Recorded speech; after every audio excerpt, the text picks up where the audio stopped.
Okay, let's see if I manage to make this work. This is not my usual setup, and I'm a creature of comforts. I like things to be comfortable and the same, a creature of routine. I like chaos, but I like also order in certain times of my life. Oh, bloody hell, this is going to verify my YouTube account. Okay, so hold on. I need to log into my YouTube account. Very helpful, YouTube. Refreshing pages there all this time, and it's now that you ask me. Right, I managed to do that bit. And now let's post about it. Gosh, this screen is incredible. Like, look how small my window is here. Anyway, here is message. Yeah, okay, so let's drag this across. Let's have this gigantic window that I have. So just so you know, I have currently a screen that's like a TV screen in front of me, where everything is really tiny. It's going to be interesting. Anyway, I hope you can hear me fine. If you dial into this and you can't hear me, please tell me. I hope I'm not recording this just for myself. I hope I'm not just talking to myself. And yeah, like, you know, the person who's in there, Daisy, can you hear me? If you do, please confirm so that I know that this is actually working. I think it is, but I'm never 100% sure.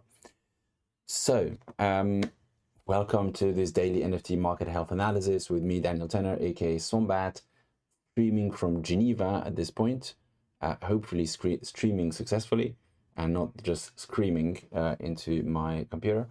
And well, it's quite a day. Yeah, cool. People can hear me. Great. Thank you very much. And when I look to the left, because there's another screen, another giant screen there on my left. This is my dad's setup, and it's absolutely nuts. I don't know why he has so many. He has like 5 different computers on this table. It's incredible. Anyway, welcome to the daily NFT market health analysis, where we're going to look at the crazy stuff that's happening in the market today, which yeah, is pretty nuts. And well, we're seeing, you know, like, we're going to look at the data. We're going to try and we're going to have some kind of vibes and some kind of talk discussion about that. But looking at the data, it looks actually really good. Look, I mean, there's like, you know, we're rising here. We're like, you know, we're getting a nice big pump. We were like, you know, hesitant here. Like, the downtrend is definitely broken now, and that's also true on Zeneca New, and it's also true on Zeneca Old. We've got like some nice big pumps there. Less so on the women-led projects index for some reason. And, you know, if we were just to look at this in isolation, we didn't know what else was going on in the market, we'd be like, wow, this is some great volume, it's excellent, like things are picking up and so on. They started picking up about 12 hours ago. This is really good. Like, you know, what's not to like about all this?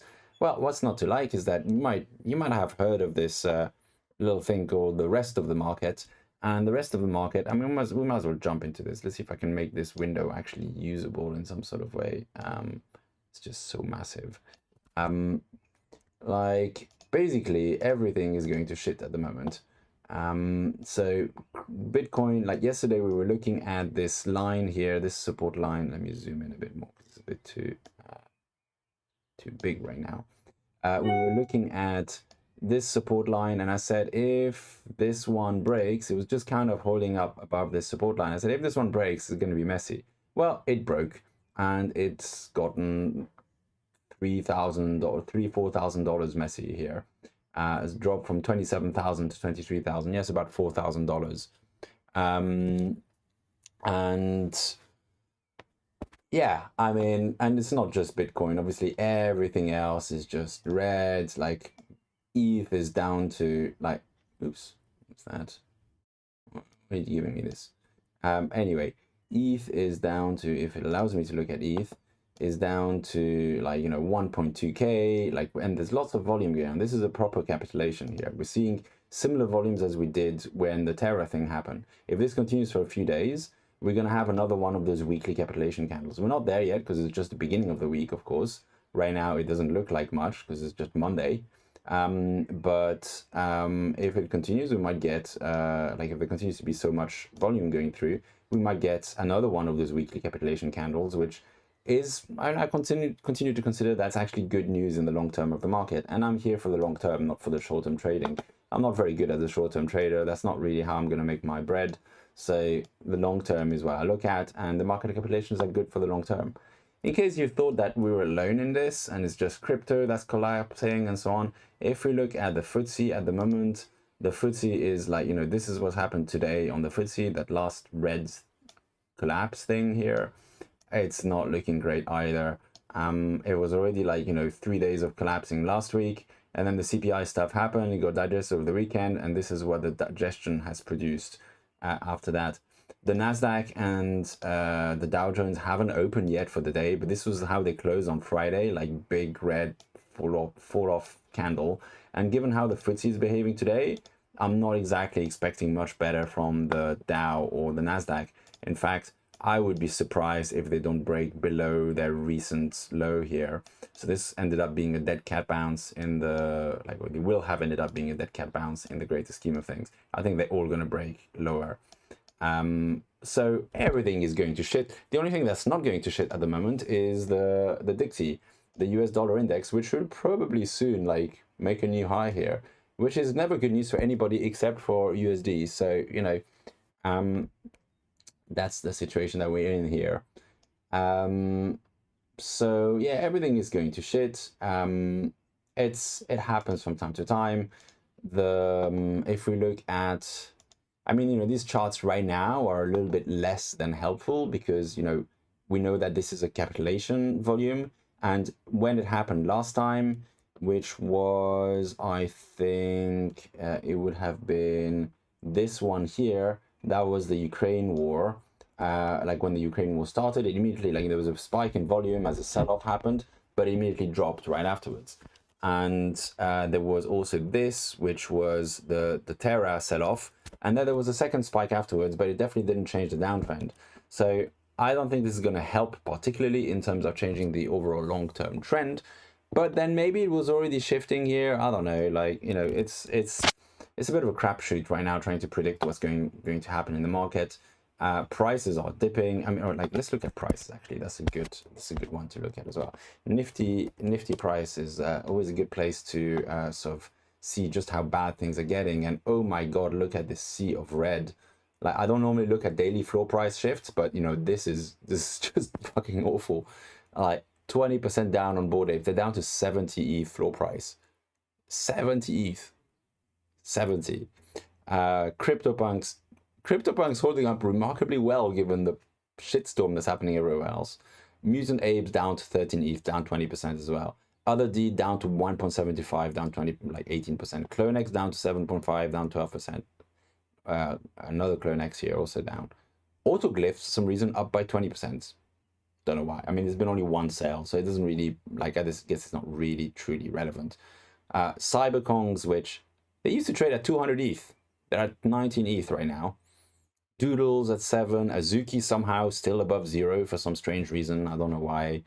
Proof is that everything is down. I mean, what's the next thing that's up that's not, like, Neo Tokyo Identities is up for some reason based on one sale again. Like, is there anything with like multiple sales that's up?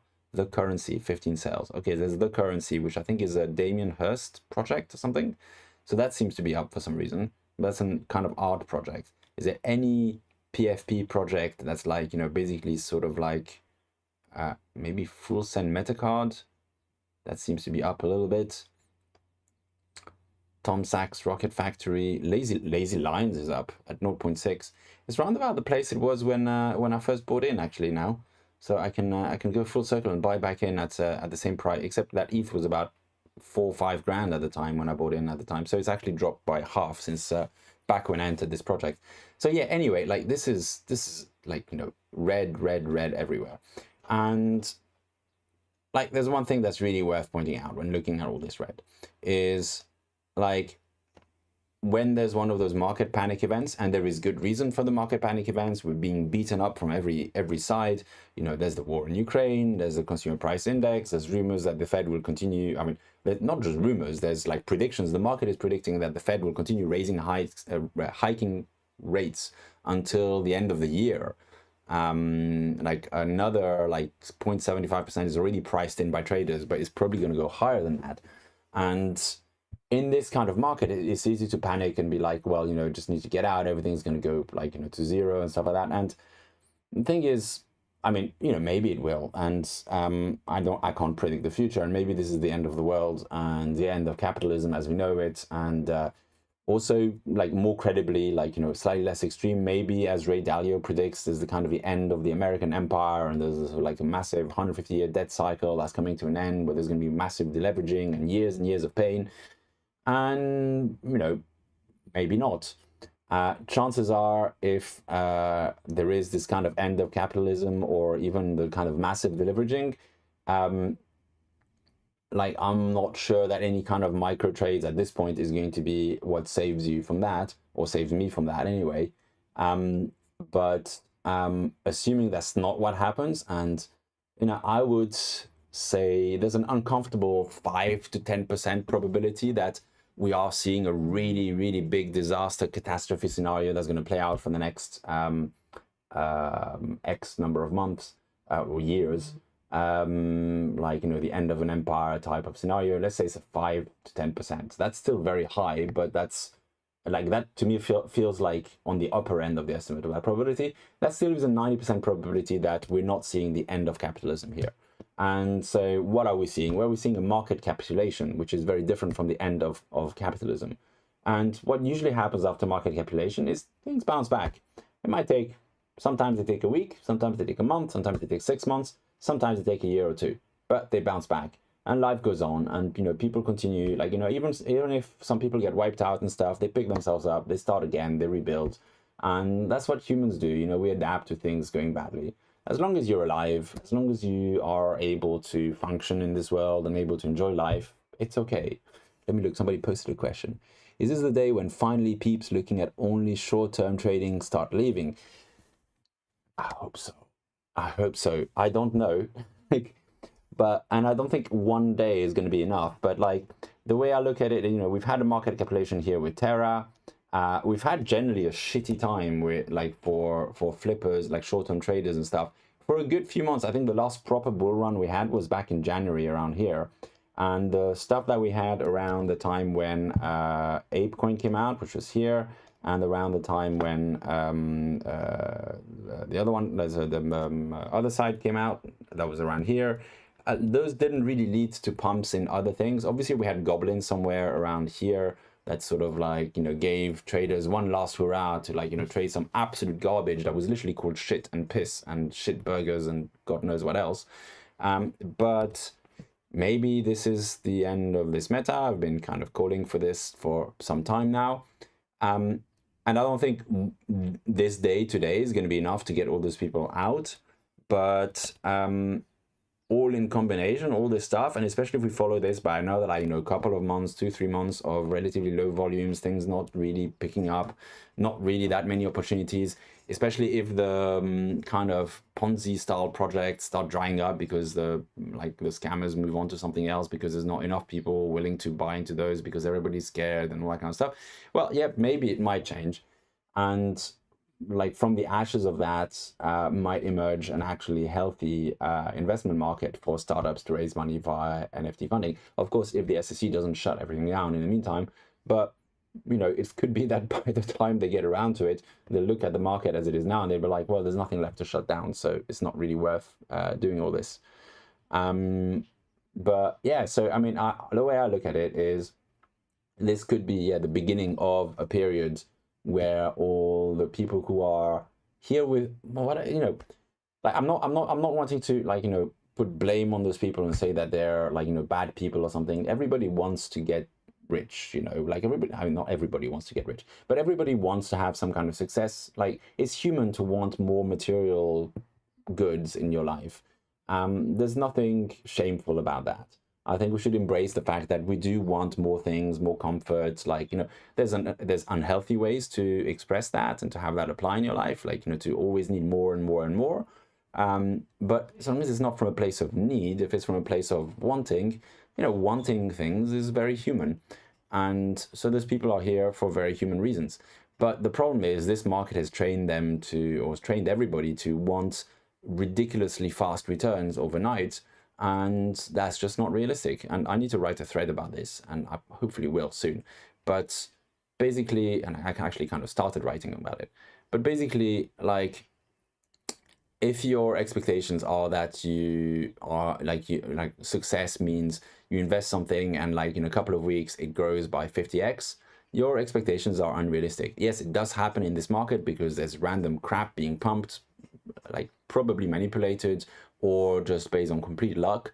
And if you're playing the Ponzi lottery, then yes, sometimes you might make some money from it, but it's not it's not realistic to expect that. Like, ultimately, you have to have some kind of underlying asset, some kind of underlying thing that you're investing in that can grow as fast as the returns that you want. And there's nothing that grows by, like, no financial assets that grows by 50x overnight other than like hypes and Ponzi's and things like that. Everything else takes time. Things can grow by 50x. Like startups, for example, can grow by 50x. A successful startup can definitely get those kinds of returns. But that's not going to happen overnight. That's going to take 6 months, a year, 2 years, something like that. Now, personally, I think investing in something that has a good chance of giving me a 50x return in 2 years is a fantastic investment. I don't need it to be in 2 weeks. I'm okay with it being in, 2 years. If I can 50x my money that I've invested in 2 years, I'm very happy. Like, my startup investments didn't get that kind of return because that's completely not liquid. But in NFTs, you can probably get that sort of return. Let me look at the questions. The font is really tiny, so I'm going to have to turn to the side and really peer. So hold on. The problem I see with short term is that it's not sustainable. That's why I was saying talking about the projects you are investing in. They have a different mindset embedded. Yeah. The short-term return, like, people can't build value overnight like this. That's not how the world works. The only thing that grows exponentially by 20x overnight is stuff like COVID and monkeypox and stuff. And unfortunately, you can't invest in that. Or maybe fortunately, because otherwise there'd be some people investing in that. So we need to invest in stuff that actually has a genuine potential to grow that fast. Small businesses do. In Grantry, and like there's the company that I founded with my now wife, Paulina, we went from 0 revenues, and this was a services business, so it's like it grows much slower than startups have the potential to. Even so, we went from 0 revenue, standing start, we had no customers, nothing, to 80 grand of revenue in the first year, 300 grand in the second year, and $1 million in the third year. And that's 3x growth every year. That's pretty decent growth for a services business. That's like 3 times, it's like, let's say we take 80K as the starting point. That was a 10x in 2 years, basically. And that was a services business. So it's not unrealistic to get that kind of return from even a services business. From a product business, you can scale up returns much, much faster. And so it's really not unrealistic to expect those kind of returns if you invest in the right small businesses. But it still takes, years, like at least 6 months to a couple of years before you can expect to get something. So, let's be realistic with our expectations here. And yeah, if the people who have expectations that they need to get a return of 10x in a week or else it's a failure, if those people leave the market because there's just, a bloodbath, I don't see that necessarily as a negative. I'm here for the long term anyway, and I think the entrepreneurs are going to keep coming here, and we'll see what they build. But let's have a look at the other indices just for completeness' sake, although, they're not super interesting at the moment because, we know the market context is everything is going to shit. Let's see what happens after the capitulation volume comes back down. Let's see what's left after that. I expect a drop. I think if prices continue correcting, like my hope, my ideal scenario, which is, not going to be a popular scenario. Most people are going to be like, no, I don't want this to happen. But my popular scenario is that these drops continue to steepen over the next couple of days. The volume continues to rise. There continues to be more and more sell-offs. The price of Bored Apes drops by another 20, 30. There is a bloodbath. Everybody gets out having lost money, loses faith. Bored Apes is done. This entire meta has lost its halo. And then everything is priced more accurately at the end of that, or even maybe oversold. Because I think at 70 ETH, Bored Apes is still massively overpriced. I don't think they sell something. I mean, it's currently ETH. I mean, currently ETH is much cheaper, so this is now 70 grand. I still think it's a bit oversold because I don't think Bored Apes has $70,000 of utility. I think I would pay a few $1,000s for the Bored Ape utility, but as I understood it 9 months ago, and I don't think it has improved substantially since then. So let's say $5,000, which should be about like 4 or 5 ETHs right now. Now I'm a bit stingy, so let's give them 20 ETH instead. That's still a 50 ETH drop from where they are now. And at 20 ETH, I think they'll find a market. People might be willing to buy back into this and stuff. Like, you know, if as long as they actually focus on building utility again instead of just going for the Ponzinomics, which I think other deeds was basically Ponzinomics. Yeah, so my ideal scenario is this continues to drop, actually, which I know people are not going to like that. But this continues to drop. We readjust, we correct down to a price that is actually realistic for what it is. Yeah, like, you know, Zachary, you point out like Mutant Apes is heading below 10K. At 10K, it starts to be a valid purchase. Like when I first looked at it, it was about 10K. It was about 3 ETH, and ETH was about 3,000 at the time. And I thought that actually for the networking benefits that Mutant Apes seemed to promise, it seemed like a good purchase worth trying. And at the time, I ended up buying the 333 Club membership because it gave similar benefits and it was cheaper. It was actually a few months later when Mutant Apes had drifted out of my price range. And I thought the 333 benefits might be stronger than Mutant Apes benefits. And I was possibly right, although like the Ponzi benefits of Mutant Apes were clearly much higher.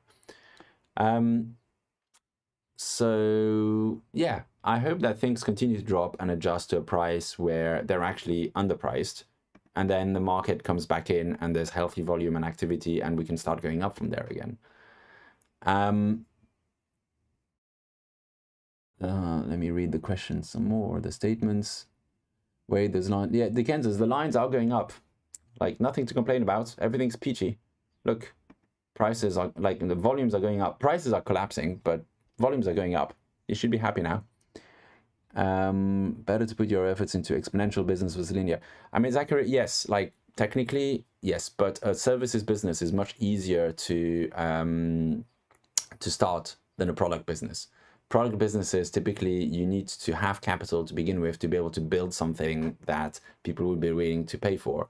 Unless you're already independently, or either you've raised some funds to cover your development cost, or you're already rich or like rich enough to pay for your costs, you can't build something. Like right now, I'm spending all this time building these charts and stuff, but that's because my daily expenses and stuff are all taken care of by Grantry. If I didn't have that, I wouldn't be able to spend all that time doing this because I don't need to have a job to pay for my bills and stuff like that. Services business have the advantage that the cash flow cycle is much, much shorter. Because if you get a client, you can then do the work and get paid relatively quickly. And that's why we started a services business. They don't scale as well, but they scale well enough to have gotten, you know, me where I am. And, you know, they don't require any upfront investment, which is a big benefit. Sold out last September, October. Well done. That was a good time to sell out. Although January was probably the best time. Late January. 1 times 3 plus 10 Zen Academy. Yeah, I'm on 27 now. I bought 3 more during this dump. If it continues to dump, I might buy a few more. I mean, there's some projects where I just have like conviction that they're going to go, like, you know, those founders are not going to give up on those projects. Salus, so Davide, I've like named those projects on the Discord, like, you know, there's Curious Addies, Zen Academy, Genesis, Meta Angels. Meta Angels is in this thing for years. They're going to keep going at this thing. Like, there's no way they're letting go of this. And so, you know, I mean, I don't want to put all my money into Meta Angels. I want to diversify a little bit, but they're a pretty safe bet from my perspective. I think we haven't seen a bottom yet. BTC at 20K and ETH at 900. Things start to look interesting again. Yeah, I agree. I think it's not a bad call. I mean, there's different ways to do this. I'm not, again, I always say this disclaimer, I'm not really a crypto analyst, but I look at this and I'm like, where's the next resistance? Well, it's not really here. We've already blown past whatever this was. Maybe here. Well, this is around 20K. There's a psychological resistance around 20K. So I think we will hit. I mean, I have some friends who like dislike crypto intensely and still like feel greedy enough that they're going to buy 20k, or so they say anyway. We'll see if they actually do it.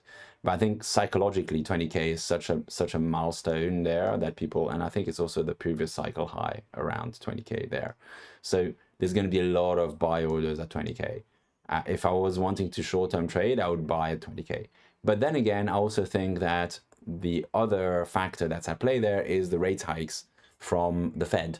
And as long as the Fed is going to keep on hiking the rates, the market is going to continue suffering. It's not going to recover until that happens.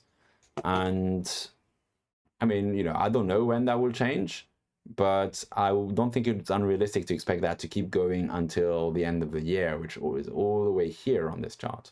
So it could be that we have to go all the way here before the rates start reducing again and the Fed starts trying to encourage the market to grow again.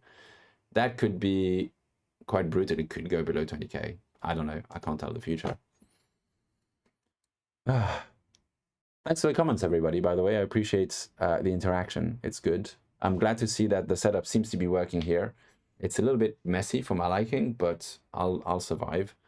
And it's good to see that I can do this here, even though this giant screen in front of me is a little bit intimidating and so difficult to work with. I also feel like the camera's up here and it probably doesn't seem at all like I'm looking at you when I'm looking at this, which I think it does a little bit more with my other screen, which is a bit smaller. Right. So I guess that's all there is to say about the market today. It's a fucking disaster. But remember, this is, at the end of the day, like, I think the most important thing to remember for your mental health, for your sanity, like, it's not even mental health. Mental health is kind of like another word for sanity. Like, are you able to stay sane in this world? And sanity is realizing that life is whatever you make of it.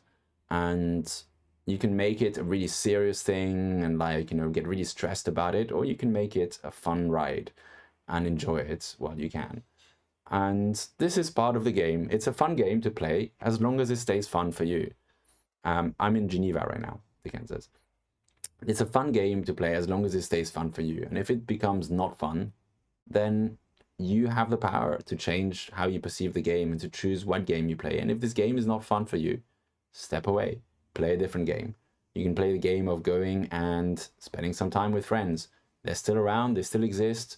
And you know, if you want to, like, get drunk, you can get drunk. Oh, Celsius.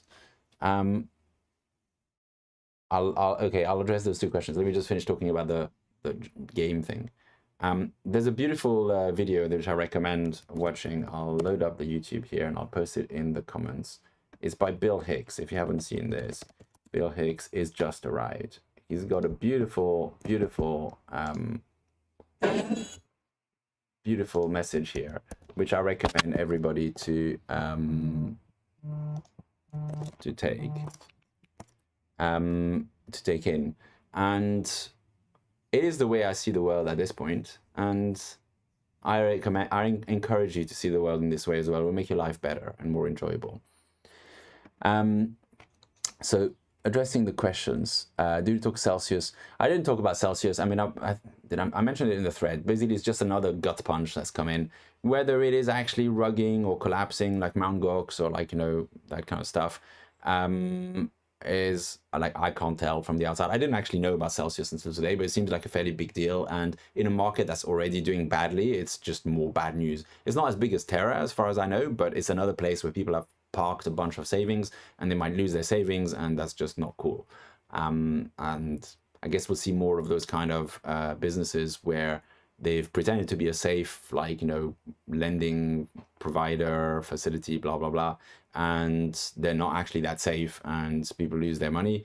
And, you know, if I had my money in this kind of stuff at this point, I'd be taking it out. I've advised my wife. My wife has some money in Nexo. I've told her to take it out because, like, Nexo could be the next Celsius or the next Terra.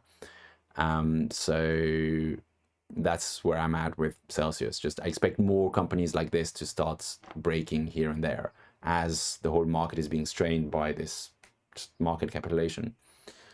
Am I DCAing into crypto at the moment? No, I'm not DCAing into crypto at the moment. The simple reason being that I think I'm not going to start DCAing until so I think it probably is a good idea to DCA into crypto right now. I have some trader friends who are doing that, and I trust their instincts that there's probably some good trading to be had there, because it will probably overcorrect and bounce up just like it did over here. Right now it looks terrible, but it's going to overshoot. If you catch it somewhere here and then it bounces up and you sell it, then that's good.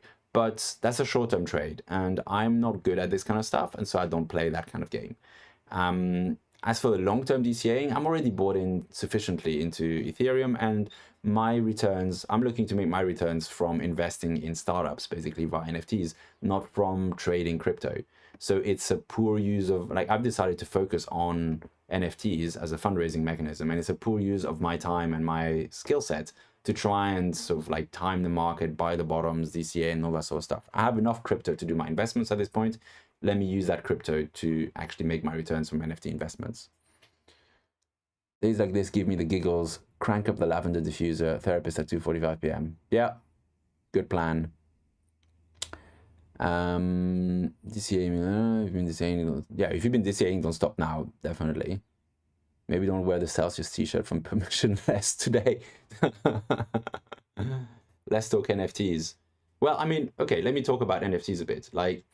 One thing that I think is, and I'll talk a bit about why I'm still bullish on NFTs. I see, and this is not news to people who have been following me for a while, I see NFTs as a fundraising mechanism for startups. I think it's substantially better than existing fundraising mechanisms for startups, and that's why I'm looking at that with great interest. I've been in the startup industry for 15 years. I've experienced the fundraising cycle from both sides. I think it's broken in almost every way that it can be. It's deeply unpleasant for every participant in that journey. Sometimes it results in some success. It's kind of like democracy, it's the best, it's the worst thing except for all the other ones that have been tried. Except now we have a new thing, which is the NFT fundraising model, which I think is a better thing than the shares-based fundraising model. Is better for founders because they don't sell ownership in the company too early. Is better for investors because it's more liquid. Is better for the investors because it's more liquid again. The liquidity is very important for investors. And so I don't see this going away. I think a lot of people are going to look at that and find creative ways to raise money via NFT issues. And I think the underlying asset of startups is one that can create those kind of returns that are very appealing. There's 10 to 50x returns. So I'm still very bullish on that space, and I don't think the fact that the price has gone down like this is going to change that. I think we're going to see, we're still very early in the development of that space. I was hearing a number of projects are apparently struggling because what they did is they raised, they bought a bunch of they sold a bunch of NFTs when say ETH was at or let's say it was up here at 4,000, and they kept all their money in ETH, and since then it's gone down to this much, and actually by now probably the tax liability for the NFT sale is higher than the amounts that they have in the bank, which that's pretty tragic. And I'm not gonna blame them for being stupid or anything, because around here, around October or so, around here, I was thinking about starting some kind of VC fund that would invest based on in NFTs and NFT startups. And I thought I would actually just raise the money in ETH and keep it in ETH. Now I was thinking of raising money, not of selling NFTs. That would be handled as a fundraise, not as a sale. But yeah, hopefully I would have talked to an accountant who would have told me how it's going to be. I mean, that's something that people have to think about. And now I think enough NFT startups will get shafted that people will look at, this is Ethereum, volumes are very high. Enough NFT startups will get shafted that people will understand that actually, yes, you should move your ETH into USDC. You should do so transparently. It shouldn't be just people looking at your wallet that find out that you transferred all the money over to Binance, but or Tornado Cash or something. But it should be a best practice that you raise the money and then you immediately convert into USDC and maybe hold it in a public wallet there, but basically hold it in fiat, because otherwise you're going to get shafted by the tax liability. Can't use NFTs to fund a startup in the US SEC. Well, you can. If you look at my threads, if you go on swombat.io, not this, swombat.io, and you like just click on all. It's easier to find the threads here, and you look for how NFTs will displace rather than replace shares. You'll find a thread there that talks about how like alternative models that NFTs can use to share value with investors that won't necessarily trigger the attention of the SEC. We'll see if that works out. There's definitely risk with all those things, but I think they can and they do. I mean, there are already a number of examples of startups that are basically raising money via NFTs. They might treat it differently from a tax perspective, but they can, and you can always incorporate in a different place than the US. Plenty of startups are incorporated in Puerto Rico, for example, and I expect that trend to continue if the SEC doesn't create some kind of safe haven type place for people to experiment. What's beyond deeds, tickets, memberships, access keys for NFTs? Checking it out. Yeah, have a read. Feel free to hit me up on the Discord. I'm happy to discuss this further. We are 36 minutes in now, so I think I'm going to draw this to a close. As much fun as it is to watch the crypto market implode, it's not really imploding that hard right now. So, you know, if it was collapsing right now, yeah, but like, you know, I think it's kind of slowed down a bit. Yeah, it's a bit flat. Although I suppose it depends how you stretch that scale. Like make it less flat like this. Oh, look at that, it's not flat anymore. Yeah, we're still collapsing based on this 15-minute chart. In fact, let me look at the 1-minute chart. Yeah, anyway, as much fun as it is to watch the market collapse, let's check back in tomorrow and let's see what's going to have happened by then. I'm curious to see if we found the bottom here and we rebound from here, or if we continue going down. We might continue going down a bit. I don't know. I think it would also depend on, actually, I think the US markets might have opened now. Let's see how they, oh, look at that. I was right. They're dropping. Like NASDAQ, the Dow Jones hasn't broken a new low there yet. NASDAQ has broken a new low and somehow bounced up a little bit in early trading, but is probably going to go back down. The FTSE is bouncing up a little bit, and the S&P is like, yeah, it also broke a new low there. So yeah, as expected, everything is continuing to collapse. So I suspect that Bitcoin will also continue to collapse. You're welcome, Michael, or Mikhail. I appreciate your attention. Thanks for dialing in, and tell other people about these. Like, I like to have an audience. That's partly why I'm doing this. And yeah, feel free to tell other people that these are going on. It doesn't have to be a secret. But I will not go and be one of those people who say, please like and subscribe. Oh, that's not my thing. Thank you very much for your attention. I hope you enjoyed the stream, and good luck, everybody. Remember, this is just a game. It's just lines on a screen. It's just lies on a screen. That's another way to look at it. The real thing is the stuff here, your body, your breath going in your lungs, the feeling of being alive. That's what's real.